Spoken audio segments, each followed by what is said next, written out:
Pergantian tahun baru 2021 dipastikan berlangsung dalam suasana berbeda dari tahun sebelumnya, karena masih dalam situasi pandemi COVID-19. Sumatera Selatan melarang perayaan tahun baru yang menimbulkan kerumunan dan cenderung sulit menerapkan protokol kesehatan.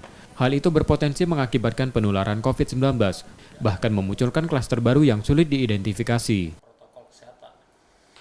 Oleh karena itu, acara di tahun baru ini yang mana mengundang kerumunan sebaiknya dihindarkan karena kerumunan lebih berpotensi ke penularan COVID.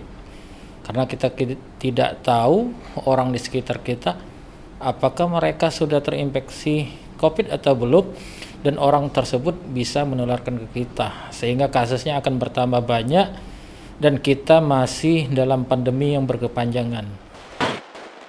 Pemerintah daerah sudah berkoordinasi dengan polisi dan TNI akan menegakkan disiplin protokol kesehatan khususnya di malam tahun baru.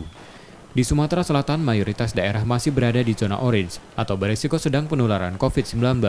Bahkan Palembang kembali berstatus zona merah. Rizky Nurmizan, Kompas TV, Palembang.